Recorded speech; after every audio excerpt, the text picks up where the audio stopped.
Mummy आप क्यों परेशान हो रही हैं? मैं स्टेशन पर कुछ खा लेता। नहीं बेटा, बाहर का खाना खाने की क्या जरूरत, मैंने खाना पैक कर दिया है, लेता जा। पीयूष ने जल्दी से कैब बुक की। कुछ ही देर में कैब आ गई। उसने जल्दी से मम्मी के पैर छुए और स्टेशन के लिए रवाना हो गया। टाइम से पहुंचकर पीयूष को बहुत सुकून मिला। समय पर गाड़ी चल दी। पीयूष अपना सामान सेट करके बैठ गया। धीरे धीरे गाड़ी में बैठे लोग एक दूसरे से बातें करने लगे। पीयूष को भूख लगी तो अचार के साथ पराठे निकालकर खाने लगा। मम्मी के हाथ के पराठे खाकर और चाय पीकर तो मजा आ गया। उसके बाद वो बाहर के नजारे देखने लगा। पीयूष बहुत खुश था। वो जा रहा था अपनी बहन को लेने। तभी पापा का फोन आ गया। बेटा अच्छे से बैठ गया ना ट्रेन में? कोई परेशानी तो नहीं हुई? हाँ पापा आप चिंता मत करो, सब ठीक है। शाम होते होते ट्रेन लेट हो गई। उसे स्टेशन पर रात को 10 बजे पहुंचना था, लेकिन ट्रेन 4 घंटे लेट चल रही थी। पीयूष को चिंता होने लगी, अगर ट्रेन रात 2 बजे पहुंचेगी, क्या उस छोटे से स्टेशन पर रुकना सही रहेगा? इसी चिंता में बैठा था कि मम्मी का फोन आ गया। बेटा, तेरे पापा बता रहे थे कि ट्रेन 4 घंटे लेट है। मम्मी चिंता मत करो, 2-3 घंटे की बात पड़ेगी। स्टेशन पर वेटिंग रूम तो होता ही है, वहाँ रुक जाऊंगा। फिर सुबह 6 बजे तो सवारी मिल ही जाएगी गाँव के लिए। रात को 2 बजे पीयूष को ट्रेन ने एक छोटे से स्टेशन पर उतार दिया। ठंड से उसकी हालत खराब हो रही थी। पूरे स्टेशन पर कोई भी नहीं था। ये देखकर वो और डर गया। वो स्टेशन पर चलते चलते स्टेशन मास्टर के ऑफिस के सामने पहुंच गया। सर मुझे मुंगेर जाना है, यहाँ कोई सवारी मिल जाएगी क्या? अरे छोरे तू कहाँ उतर गया इस स्टेशन पर? यहाँ कोई सवारी नहीं मिलेगी, सुबह ही टांगे वाला आएगा। सर यहाँ वेटिंग रूम तो होगा ना? यहाँ कोई वेटिंग रूम नहीं है, छोटा सा तो स्टेशन है। अच्छा तो सर क्या मैं यहाँ एक कोने में रुक सकता हूँ? नहीं, हम यहाँ किसी को रुका नहीं सकते ऐसे। एक काम कर, स्टेशन के पीछे एक चाय वाले की दुकान है, वहाँ एक लड़का काम करता है। नाम तो उसका पता नहीं, सब उसे छोटू ही बुलाते हैं। उसे जगा ले, वहीं रुक जाना, वो तुझे चाय भी पिला देगा। देख लड़के, इधर उधर मत घूमियो, यहाँ रात में लुटेरे घूमते हैं, किसी को भी मार कर उसका सामान लूट लेते हैं। पीयूष की अंदर तक रूह कांप गई। वो जल्दी से उस चाय की दुकान में पहुंच गया। वहाँ पहुंचकर उसने जोर से आवाज लगाई। कौन हो साहब, क्या चाहिए? कोई बात नहीं है, ये चाय की दुकान कौन चलाता है? अपने मालिक को बुलाओ जरा। मालिक तो सुबह ही आएंगे और कोई नहीं है यहाँ। अच्छा मुझे यहाँ पर कुछ देर रुकना था, सुबह तक चला जाऊंगा। ठीक है साहब, अंदर सामान रख दीजिए, चाहे तो वहीं सो लीजिएगा। तू यहाँ नौकरी करता है? हाँ साहब, चाय पियेंगे क्या? हाँ बना ले। सुन अपने लिए भी बना लियो, पैसे मैं दे दूंगा। थोड़ी देर में वो भी अंदर आ गया। चाय देकर वो एक कोने में बैठकर पीने लगा। तुझे यहाँ अकेले डर नहीं लगता? नहीं साहब, यही मेरा ठिकाना है, मैं बचपन से यहीं रहता हूँ। लेकिन मैंने सुना है यहाँ पर लुटेरे घूमते रहते हैं। हाँ साहब, जब कोई नहीं मिलता तो यहीं आकर मुझे परेशान करते हैं चाय पीने के लिए। डरो मत साहब, अब कोई नहीं आएगा। क्यों? अब यहाँ कोई ट्रेन नहीं आएगी, सुबह ही गाड़ी आएगी अब। अच्छा अपने बारे में कुछ बता, तेरा सही नाम क्या है? हम लोगों का नाम नहीं होता साहब, कोई कुछ भी बुला देता है, मतलब तो बुलाने से ही होता है ना। तेरा घर परिवार? कोई नहीं साहब, अब तो जो कुछ है यही है। कितने पैसे हुए? रहने दो साहब। नहीं तू रख ले, अपने मालिक को मत बताइयो। साहब मैंने आज तक 1 रुपए की बेईमानी नहीं की, वैसे भी मैं पैसे का क्या करूँगा। तुझे ऐसा नहीं लगता कि यहाँ से कहीं चले जाना चाहिए? नहीं साहब, मेरी तो यही दुकान है, मालिक बहुत अच्छे हैं, कभी मुझे डांटते भी नहीं, और अगर कोई ग्राहक उल्टा सीधा बोलता है ना तो उसे भगा देते हैं। तुझे नहीं लगता कि पढ़ना चाहिए, स्कूल जाना चाहिए? साहब हम जैसे लोग इन्हीं जगहों पर पड़े रहते हैं, यहीं बड़े होते हैं फिर यहीं मर जाते हैं। पीयूष सोच में पड़ गया कि कितना कुछ है उसके पास, माँ बाप, बहन, रहने को घर, मोबाइल, पढ़ने के लिए बढ़िया स्कूल था, अब कॉलेज है, पॉकेट मनी भी अच्छी मिल जाती है, जहाँ चाहे घूमने चले जाते हैं। फिर भी कितनी शिकायतें हैं अपने परिवार से उसे। इसका क्या, जिसका परिवार ही नहीं है, फिर भी कितना संतोष है इसके चेहरे पर। न पैसे का लालच, न कुछ पाने की इच्छा, न कुछ खोने का डर भी। पीयूष ने देखा कि छोटू वही कोने में एक फटे कंबल को ओढ़कर सो गया। पीयूष को लगा जैसे उसने उसके आराम के पलों को भी उससे छीन लिया। छोटू बेखबर सो रहा था। पीयूष की आंखों से आंसू बह रहे थे। जिंदगी से कब तक कितनी शिकायतें थी, कितनी बार पापा से झगड़ा करता था बाइक के लिए, कभी दोस्तों के साथ घूमने के लिए, कभी आईफोन के लिए। क्या कभी सोचा कि मम्मी पापा ये सब कहाँ से लाएंगे? इसी सोच विचार में पीयूष की आंख लग गई। साहब दिन निकल आया है, आपको सवारी मिल जाएगी, अगर मालिक आ गए तो गुस्सा करेंगे। पीयूष बाहर निकला तो देखा छोटू दुकान की सफाई कर रहा था। उसने छोटू को कुछ पैसे देने चाहे, लेकिन उसने मना कर दिया। साहब, अगर मालिक ने ये पैसे देख लिए तो इतने सालों से जो विश्वास वो करते आए हैं ना, वो टूट जाएगा। फिर मुझे रात को यहाँ रुकने नहीं देंगे। छोटे से बच्चे से जिंदगी का सबक सीखकर पीयूष तांगे में बैठकर अपनी बहन के घर उसे लेने लगा। घर पुराना था और कई सारे पुराने सामानों के साथ ही वहाँ एक पुराना टेप भी था, जिसे साइरस ने संभाल कर रख दिया और कबाड़ पड़ी चीजें बेच दी। उसी दिन शाम के वक्त साइरस टहलने निकला। उसके घर से कुछ ही दूरी पर एक चर्च था। उस चर्च से साइरस के बचपन की यादें जुड़ी थी। वो चर्च के पास से गुजर ही रहा था कि तभी उसकी मुलाकात फादर डिकोना से हो गई, जो उस चर्च की देखरेख किया करते थे। उन्हें देखते ही साइरस ने कहा, हो हेलो फादर डिकोना, क्या मैं आपको याद हूँ?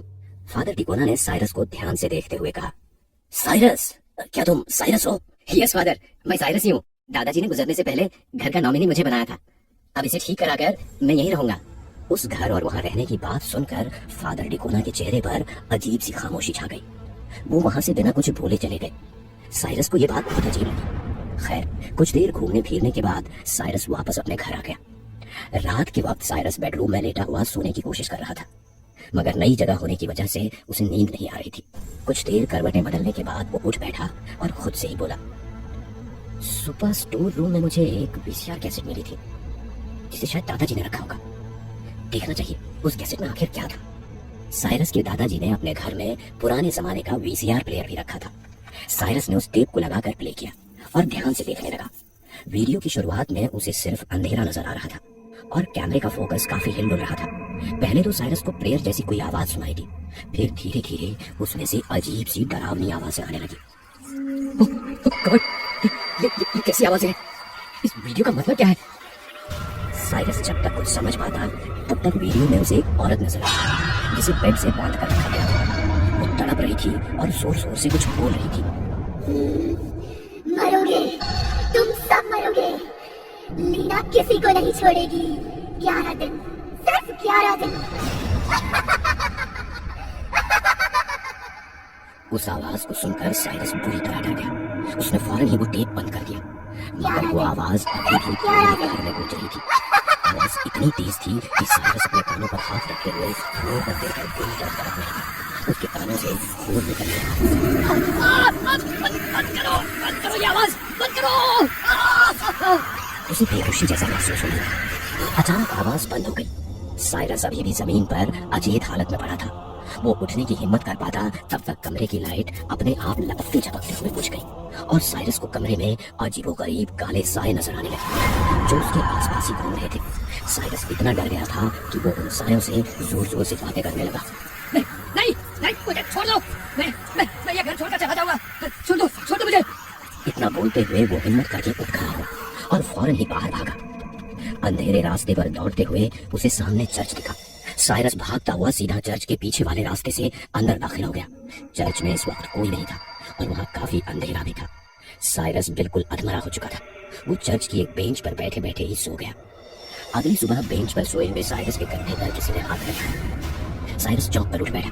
उसने देखा उसके सामने फादर डिकोना खड़े थे और उन्होंने हैरानी से पूछा, ये तुमको क्या हुआ डियर चाइल्ड?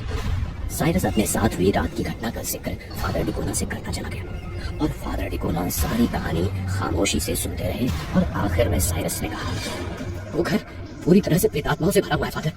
ऐसी हालत में मैं वहाँ बिल्कुल नहीं रह सकता। फिर फादर डिकोना ने कहा, मुझे पता था वो घर श्रापित है, मगर मैंने सोचा था कि मेरी की मौत के बाद सब कुछ आज ठीक हो गया होगा, पर मैं गलत था। कैसा श्राप फादर? क्या आप सब कुछ पहले से जानते थे? मुझे सब जानना है कि आखिर उस घर पर कैसा श्राप। फादर डिकोना ने चर्च में लगी घड़ी की तरफ देखते हुए कहा, सब बताऊंगा साइरस। आज रात हम उसी घर में ऑकल्ट करेंगे और उस घर को हमेशा के लिए महफूज कर देंगे। मैं कुछ जरूरी सामानों का इंतजाम करता हूँ, तब तक तुम मेरा यही इंतजार करो। इतना बोलकर फादर डिकोना वहां से चले गए और साइरस रात होने का इंतजार करने लगा। रात के तकरीबन 1 बजे फादर डिकोना और साइरस उसी कमरे में जमीन पर बैठे हुए किसी तरह की ऑकल्ट आर्ट करने जा रहे थे, जो कि एक तरह की तंत्र क्रिया थी। जमीन पर बकरे के ताजे खून से एक स्टार बना था, जिसके हर कोने पर एक कैंडल रखी हुई थी और उसके बीचों बीच एक इंसानी खोपड़ी। फादर डिकोना साइरस को बता रहे थे, आज से लगभग 50 साल पहले तुम्हारे दादाजी यानी मिस्टर फ्रैंक और मैरी उस घर में रहने आए थे। तुम्हारी दादी एक मेंटल असाइलम में जॉब करती थी और अक्सर मानसिक तौर पर बीमार लोगों की केस स्टडी के लिए वहां से उनकी वीडियो टेप लाती थी। एक रात वो अपने साथ लीना की टेप लेकर आई, जो कि एक जादू टोना करने वाली महिला थी। लीना की आत्मा ने ही इस घर पर कब्जा कर रखा है और जो भी यहाँ रहने आएगा वो 11 दिन से ज्यादा जिंदा नहीं रह पाएगा। इतना सब सुनकर साइरस काफी डर चुका था। हमारे पास ज्यादा वक्त नहीं है और इस ऑकल्ट आर्ट को सीमित समय में करना होगा। फिर एक बड़ा सा शीशा देते हुए फादर डिकोना बोले, ये शीशा तुम्हें पकड़ कर रखना होगा। मैं लीना की आत्मा के साथ साथ इस घर में मौजूद सभी प्रेत आत्माओं को इसमें कैद करूंगा। ध्यान रखना, कुछ भी हो जाए मगर ये शीशा मत छोड़ना। साइरस शीशे को पकड़कर बैठ गया और फादर डिकोना ऑकल्ट करने लगे। कुछ ही देर में कमरे की लाइट्स अपने आप लपकने झपकने लगी और साथ ही साथ कमरे में अजीबोगरीब से साए नजर आने लगे, जिन्हें देखकर साइरस डर रहा था मगर उसने शीशे को मजबूती से पकड़ रखा था। कुछ ही देर में वो साए होली प्रेत के प्रभाव से एक एक करके शीशे की तरफ खींचने लगे, मगर शीशे में घुसने से पहले वो साइरस का चक्कर लगाने लगे। साइरस काफी डरा हुआ था। फादर, मुझे डर लग रहा है, तो प्लीज कुछ कीजिए।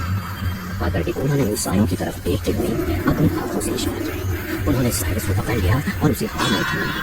साए साइरस को इतनी जोर से जकड़ने लगे कि वो डर की वजह से बुरी तरह चीख पड़ा।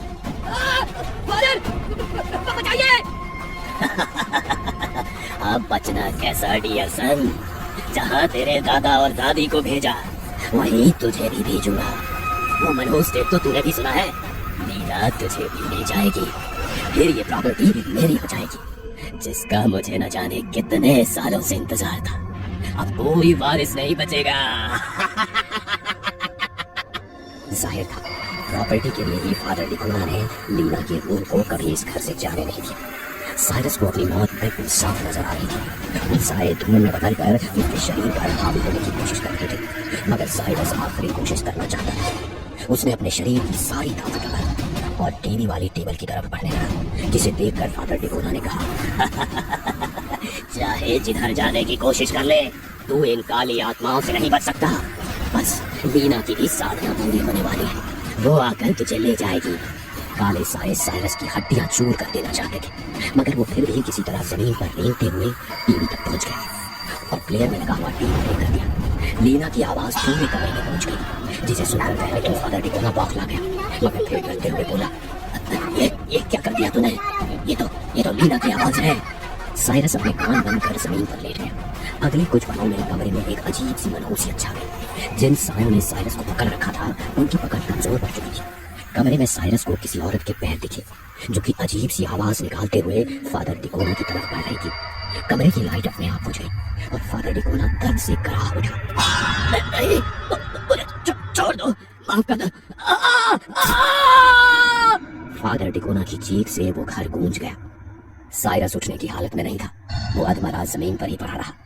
साइरस दर्द से कराहता हुआ उठ बैठा। उसने देखा कमरे में सब कुछ सामान्य हो चुका था। लीना फादर डिकोना को लेकर हमेशा हमेशा के लिए उस शीशे में समा चुकी थी, जिसमें लीना फादर डिकोना के साथ साथ कई काली आत्माएं कैद हो चुकी थी। साइरस ने वो शीशा तोड़ दिया। साइरस ने एक पुराना शाप खत्म कर दिया था।